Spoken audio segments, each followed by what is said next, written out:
Sabe aquela clássica pergunta com qual artista você tomaria um café? Com certeza a minha primeira opção seria Florence Welch. Agora, se você convidaria um outro artista para tomar café com você, deixa aí nos comentários que eu quero saber quem seria. Eu acompanho a carreira da Florence desde a minha adolescência, gente. E é de fato uma artista que eu tenho muito carinho, assim. Não só admiro ela por conta do talento dela, por conta das músicas da banda, que eu curto bastante, mas também por conta da personalidade dela, que me encanta e que me cativa demais. Toda a criatividade, toda a autenticidade dela. Eu já cheguei a fazer um vídeo aqui no canal sobre a Florence, mas não de uma forma tão aprofundada quanto esse vídeo, porque esse vídeo, meu cheirão, vai ser bem completinho, tá? Dei o meu máximo aqui pra entregar pra vocês um vídeo, um conteúdo de qualidade. Então chegamos no dia de falar sobre a minha bruxona favorita, sobre a nossa maioral, a líder da banda Florence and the Machine. Nesse vídeo eu vou te apresentar como era a vida da Florence antes da fama, como foi a trajetória da Florence na música, relembrar os álbuns da banda e como a nossa bruxona está nos dias atuais. Eu me chamo Nath Petit e nesse canal eu converso com você e compartilho histórias e curiosidades sobre o universo da música.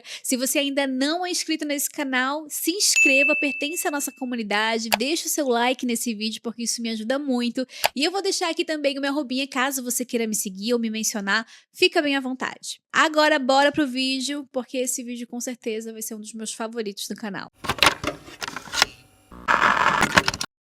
Florence Leontine Mary Welch nasceu no dia 28 de agosto de 1986 em Londres. Assim como eu, temos uma virginiana aqui que cresceu cercada por arte, por livros, mas também por uma infância e uma adolescência bem delicada. O pai da Florence, o Nick Welch, ele era um executivo de publicidade e também chegou a se arriscar aí no cenário da música. Já a mãe da Florence, a Evelyn Welch, era professora de estudos renascentistas e foi uma forte inspiração para a influência intelectual da Florence. Foi por conta da mãe dela que a Florence se interessou a escrever e a falar sobre assuntos como sexo, amor, morte, céu, inferno, assuntos, temas que a gente encontrou com muita frequência em várias músicas da Florence. A Florence também tem uma irmã mais nova, Grace, que no futuro viria também a ser uma inspiração para escrever uma música. And it was such a mess, Grace. Desde pequenininha, a Florence já demonstrava aí os seus talentos, né? Com 7 anos de idade, a Florence começou a cantar em casamentos, em funerais da família. Segundo ela, mais em funerais do que em casamentos, inclusive. E essas experiências foram importantes porque ali já estavam começando a moldar o estilo da Florence nessa forma mais emocional, dramática, emotiva, nessa forma dela se conectar e emocionar o público através da sua música. Podemos dizer que quando criança, a Florence era bem criativa, bem sensível e também muito tímida. Algo que não mudou muito, né, de lá pra cá. E é engraçado, né, gente? Porque no palco ela se apresenta aquele mulherão, com aquela voz potente, né? A gente olha ela se apresentando e não imagina, assim, uma mulher tímida. Enquanto nas entrevistas ela fala meio sussurrandinho, baixinho, com calma, de forma bem delicada, bem angelical, parece uma fada, né, gente? Sendo que no fim das contas ela já disse que ela de fato é muito tímida ainda, né? A Florence foi diagnosticada logo cedo com dispraxia e dislexia, que dificultava bastante a coordenação dela e organização, e por conta disso ela chegou a participar aí de aulas especiais. Além disso, ela costumava cantar sozinha, lia compulsivamente, e por conta disso ela acabava se sentindo diferente das outras crianças. A primeira banda da Florence foi com 11 anos de idade, gente, isso, ela era um nenê, uma criança. A banda se chamava The Toxic Cockroaches, que durou pouquíssimo tempo, mas podemos considerar que foi a primeira banda dela. Mas foi a partir dos 13 anos de idade da Florence que a vida dela virou de cabeça para baixo. Porque foi quando os pais da Florence se divorciaram e também quando a avó dela materna faleceu. E ela era muito ligada a essa avó dela, né? Ela era uma das principais incentivadoras para Florence se tornar uma artista, se tornar uma cantora. Ela, de fato, incentivava muito a Florence. Então, foi um baque muito grande para ela nesse período. E nessa época, ela passou a morar e conviver com o namorado da mãe e os filhos do namorado dela. E a Florence descreve esse período como horrível, né? Essa soma aí de situações foi um período bem desgastante, bem complicado para ela. Por fim, essas dores, esses traumas, essas situações delicadas acabaram se transformando em arte, né? Essa dor acabou se transformando em música, como Only for a Night e The End of Love.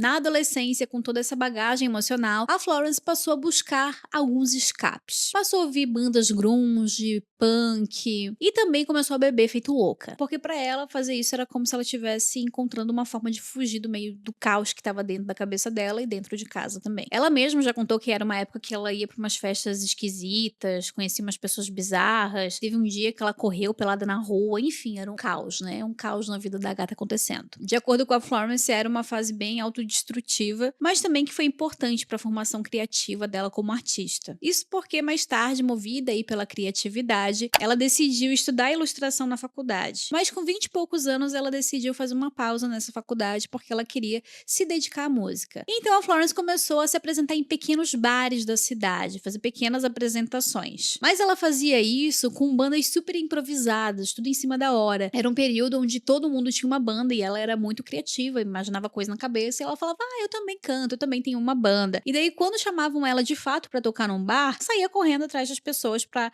tocar junto com ela, porque no fim das contas ela só queria cantar mesmo. Por volta de 2005, a Florence conheceu um carinha chamado Stuart. Ele trabalhava numa livraria, ela se apaixonou por ele, ficaram juntinhos, namoraram, mas que junto together. Só que em 2008 eles acabaram terminando. A Florence entrou numa bad descomunal e se trancou num pequeno estúdio em Londres para compor músicas junto com uma amiga chamada Isabella Summers. A Isabella disse que naquele período ela também estava meio desiludida com alguns caras e tal, então as duas se trancaram aí nesse estúdio, o estúdio que no caso era da Isabella, e começaram ali a compor músicas de forma bem intuitiva, bem de boas, sem pressão, só encostada uma na outra ali escrevendo o que vinha na cabeça. Eu até li em algum lugar que elas iam pro estúdio, se trancavam ali mesmo e colocavam Madonna pra ficar ouvindo no talo. Enfim, era uma loucurinha. E foi ali que nasceram os primeiros sons que moldaram a carreira da Florence. Ela falou que era um processo que envolvia mais entusiasmo do que habilidade. Porque a Florence, pelo menos nessa época, né,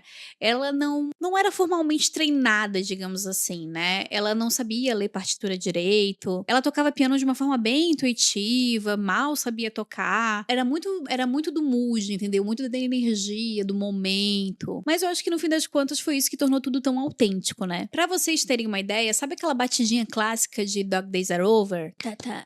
Tá. Surgiu enquanto ela tava batendo uma bandejinha de chá. Daí ela ouviu aquilo e pensou: poxa, gostei, vamos botar isso aí na música. Aliás, ela chegou já a comentar que não aprender a tocar violão, por fim, foi uma coisa positiva durante esse processo. Porque com isso ela acabou encontrando uma forma própria de compor as suas músicas, de criar a sua arte. E foi naquele estúdio, junto com a sua amiga Isa, que ela encontrou aquilo que ela tanto buscava, a sua forma de criar, o estilo de música que realmente conversava e combinava com ela. Até porque a Florence ela já tinha tentado se encontrar na música em outros momentos. Ela disse que em 2007 ela tentou fazer algo num estúdio com um cara chamado Johnny Borrell, do Razorlight, mas que no fim não deu em nada. E até tinha tentado também seguir com uma banda chamada Shock, mas que no fim acabou rompendo o contrato com a banda porque ela sentia que não era ainda exatamente aquilo que ela queria. Somente naquele estúdio com a Isa, com a amiga dela, que ela encontrou a sonoridade que combinava com ela e que ela realmente amava. Ah, e vale trazer aqui que ela e a Isa já tocavam juntas desde 2006. A Isa, na verdade, era a babá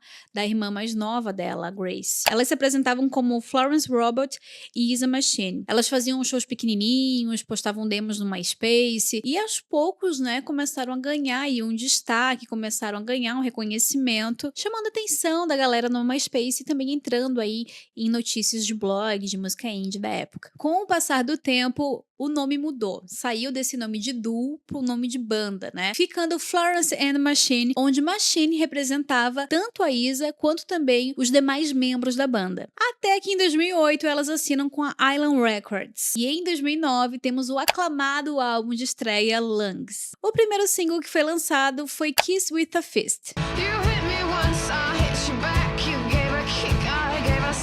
Mas o mais curioso é que essa música já existia antes, com as mesmas letras, com o mesmo refrão. Só que com outro nome, chamado Rap Slap. Essa música fazia parte do álbum Plans da banda Shock. Aquela banda que a Florence estava tentando seguir, né? Só que no fim, acabou não indo adiante. Na época do lançamento, muita gente achou que falava sobre violência doméstica, por causa de alguns versos que tinham na música, como quebrou seu maxilar uma vez e espalhou seu sangue no chão. Mas a própria Florence falou na época ali, no MySpace, que não tinha nada a ver com isso. Ela disse que a música fala sobre um relacionamento caótico, onde duas pessoas se provocam emocionalmente o tempo todo, mas ainda assim se amam. Coisa que a gente chama hoje de relacionamento tóxico, né? Ela disse que usou palavras fortes para expressar sentimentos extremos como uma forma de metáfora, mas nada na letra literal, tudo fantasia e também não era nada baseado em experiências reais. Na época, ela chegou a comparar essa música com Bleeding Love, da Leona Lewis, que também se trata de uma metáfora, que não significa que a pessoa tá sangrando de verdade. Nesse álbum temos grandes hits, né, minha moçadinha, como Dog Days Are Over,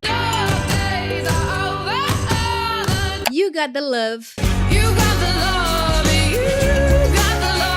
e Rabbit Heart. Esse disco vendeu mais de 3 milhões de cópias e venceu o Brit Awards de melhor álbum britânico naquela época. Logo depois, em 2011, temos o lançamento do segundo álbum chamado Ceremonials. Um álbum mais maduro, mais denso, com umas músicas assim que pareciam que tocavam lá na nossa alma, né? Como é o caso de Shake It Out. E sobre o processo de criação desse álbum, das músicas, enfim, a Florence disse que a inspiração dela foi no momento que ela estava vivendo, né? Naquele momento onde a gente sai da fase da adolescência e entra na fase adulta. As músicas, o álbum fala basicamente sobre esse processo, sobre os conflitos internos que a gente vive nessa fase. Vale trazer aqui também que esse álbum estreou direto lá no topo das paradas britânicas. E além disso, entrou na 10ª posição da Billboard. Com a Florence mostrando aí que não tá pra brincadeira, né, amores? Mas com toda a certeza do mundo, a música que eu mais amo desse álbum é No Light, No Light. Essa versão que você viu e ouviu aí é com um clipe oficial da música, né? Mas a versão que eu amo com todo o meu coração, que é a minha versão favorita, é da apresentação que ela fez no Royal Albert Hall.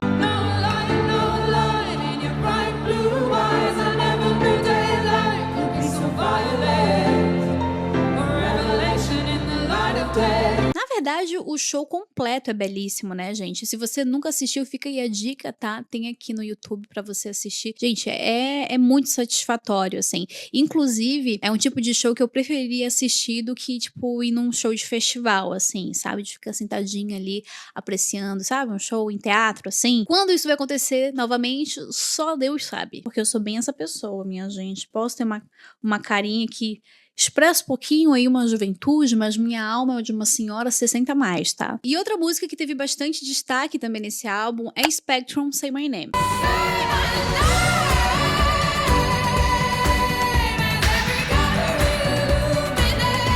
Mas o que fez ela realmente explodir foi o remix que o Calvin Harris fez pra ela. E eu confesso pra vocês que eu costumo pegar um certo bode, entendeu? Um certo ranço, quando vem um DJ e faz um remix em cima de uma música que eu gosto. É uma sensação semelhante que eu tive com Summertime Sadness, da Lana Del Rey, que remixaram. Gente, eu peguei um ranço. Daí acaba que não me simpatizo tanto com remix, daí pego um ranço da música e fica essa nojeira. Mas assim, né, gente, é uma particularidade minha. Mas me conta aí se você é assim também. Até que chegamos em 2012, quando Florence and the Machine se apresenta pela primeira vez no Brasil, passando por São Paulo, Rio de Janeiro e Florianópolis. E, gente, esse show em Floripa eu fui. Eu lembro que na época eu paguei R$70 ou R$50 a minha entrada, alguma coisa assim, e foi um show muito marcante pra mim. Eu lembro que nesse dia também teve o show da Roxy e teve também o show do Bruno Mars. E foi maravilhoso, assim. Foi o único show que eu fui da Florence. As outras vezes que ela veio pro Brasil eu não consegui assistir, enfim. Ou era por conta de dinheiro, ou por conta de agenda, ou por conta de tempo, ou por conta dos três. Ali na metade do ano de 2012, a Florence perdeu completamente a sua voz. Ela anunciou nas redes sociais que estava com uma lesão vocal e que ela precisava ficar por uma semana em silêncio total. Por conta disso, ela foi obrigada a cancelar a presença da banda em 2 shows que iam rolar já na sequência, um na Espanha e outro em Portugal. Em 2015, a Florence volta com tudo com o lançamento do álbum How Big, How Blue, How Beautiful. Esse que seria o terceiro álbum seguido a alcançar o topo das paradas no Reino Unido. O disco trouxe singles como Ship to Wreck,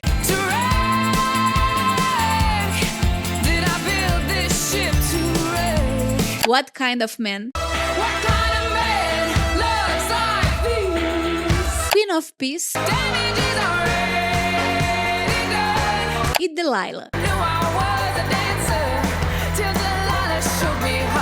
e foi um sucesso de crítica, recebeu várias indicações ao Grammy, além de uma indicação ao Mercury Prize daquele ano. E sobre esse álbum, a nossa Florence disse o seguinte: Ceremonials era tão obcecado pela morte, pela água, pela ideia de fuga ou transcendência através da morte, mas o novo álbum se tornou sobre tentar aprender a viver e amar o mundo, em vez de tentar escapar dele, o que é assustador porque eu não estou me escondendo atrás de nada, mas parecia algo que eu tinha que fazer. Em 2015 temos um momento histórico da banda. O Florence and the Machine se tornou headliner do festival Glastonbury pela primeira vez, e tudo de última hora, tá? Porque quem era o headliner na verdade era o Foo Fighters, só que o Dave Grohl acabou quebrando a perna e tiveram que fazer aí de imediato uma substituição. Então a banda Florence and the Machine acabou sendo chamada. E foi de fato uma apresentação muito marcante, bem simbólica aí para a carreira da Florence. Chegamos em 2018 quando a Florence lança o álbum High as Hope, um álbum mais íntimo, mais introspectivo e com letras sobre família, sobre mágoas e também sobre solidão. A crítica recebeu super bem esse disco, destacando cada vez mais a força vocal da Florence e também o tom pessoal dela nas composições. Nesse álbum temos um destaque especial para Big God e Hunger. Hunger é uma música muito interessante porque ela fala sobre a busca por amor em lugares errados. E como às vezes na tentativa da gente se sentir menos sozinho, a gente acaba se isolando cada vez mais. A Florence escreveu essa música de forma bem vulnerável, onde ela fala sobre as suas lutas na adolescência, como o transtorno alimentar e o próprio vício com álcool. Ainda em 2018, Florence lança o álbum Useless Magic, que é basicamente um livro bem pessoal, cheio de letras das músicas dela, poemas, ilustrações que foram feitas por ela mesmo, como se a gente estivesse folheando um diário criativo da Florence. E eu tenho esse livro aqui, gente, eu ganhei de aniversário de uma amiga minha, uma amigona, a Marina Pilma. Beijo, amiga. E, gente, ele é de fato belíssimo, ele é muito lindo. É um dos livros mais lindos que eu tenho, olha só. Essa parte dourada aqui é um encanto, né? Como eu falei, é como se realmente a gente estivesse lendo um diário da Florence. Tem várias ilustrações, tem uma ilustração aqui que eu acho muito bonita. Muito lindo, né, gente? Tem aí essa pegadinha vintage, meio mística, né? Enfim, a cara dela, né? Tem no site a Dark Side, pra quem quiser pesquisar aí pra comprar, enfim. É um baita presente também, diga-se de passagem. Em 2021, a Florence comemorou 7 anos de sobriedade. Ela chegou a compartilhar no Instagram uma imagem, né? Onde tem um 7 dentro de um coração, como uma forma de marco na vida dela. Mas esse assunto, né, não é uma novidade, né? Ela sempre foi bem aberta em relação a esse tema com os fãs dela, sobre como que a bebida, né, prejudicava ela, e também sobre a importância dela ter parado de beber. Em algumas entrevistas, a Florence contou que ela começou a beber muito jovem e que por muito tempo ela achava que a autodestruição fazia parte do processo criativo. Tinha momentos até que ela subia loucona no palco e tudo mais, né? Mas tudo mudou quando ela tinha 27 anos e que ela decidiu realmente parar de vez. Ela disse que não foi, de fato, uma decisão leve, mas que foi muito urgente ela tomar essa decisão, porque ela sentia que ela ia morrer se ela não parasse. Pulamos para 2022, quando temos o lançamento do álbum Dance Fever, o seu 5º álbum de estúdio que foi gravado em Londres durante a pandemia. Tem um detalhe bem curioso. Durante o isolamento, a única coisa que acalmava a Florence era assistir filmes de terror. Ela mesma contou que ela não conseguia assistir filmes de comédia romântica e outros gêneros parecidos, sabe? E que esses filmes de terror ajudaram ela a fazer a composição de algumas músicas. O título Dance Fever vem de uma condição real da Idade Média chamada febre da dança, em que as pessoas saíam dançando descontroladamente pelas ruas sem nenhuma explicação. O conceito do disco, na verdade, já existia antes da pandemia, mas foi durante a pandemia, que ele ganhou forma de verdade. Era um período que a Florence tinha bastante ansiedade, assim como várias pessoas ao redor do mundo, eu imagino, né? E eu também sofri muita ansiedade, ainda sofro, né? Eu tenho um problema de ansiedade, mas nessa época me atacou de vez. E a Florence encontrou na dança um certo alívio pra ansiedade. A música Free fala justamente sobre isso, sobre a questão de saúde mental.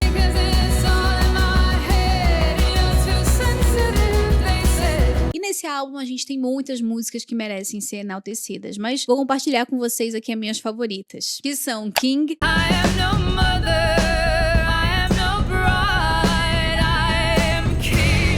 My Love e Heaven is Here. Em 2024, a Florence faz 2 participações especiais na The Eras Tour da Taylor Swift. Uma em Miami e outra em Londres, sendo que as 2 foram super marcantes e bem especiais. Aliás, caso você não tenha essa informação consigo, caso você não saiba, a Taylor Swift e a Florence são grandes amigas na vida real. Florence continua ativa e super envolvida em vários projetos. Recentemente, ela anunciou uma edição especial para os 10 anos do álbum How Big, How Blue, How Beautiful, que tem aí o lançamento previsto para o dia 29 de agosto de 2025.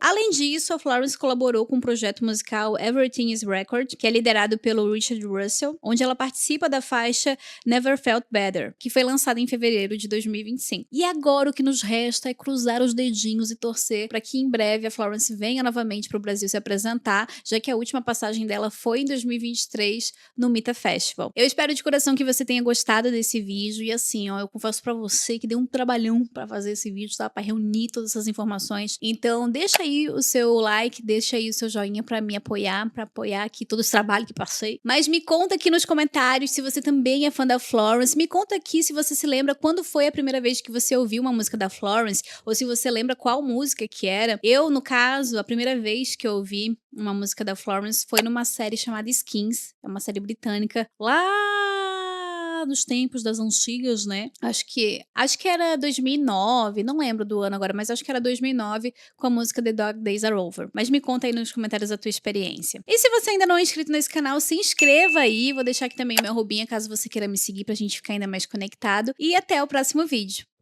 Beijo! Tchau, tchau!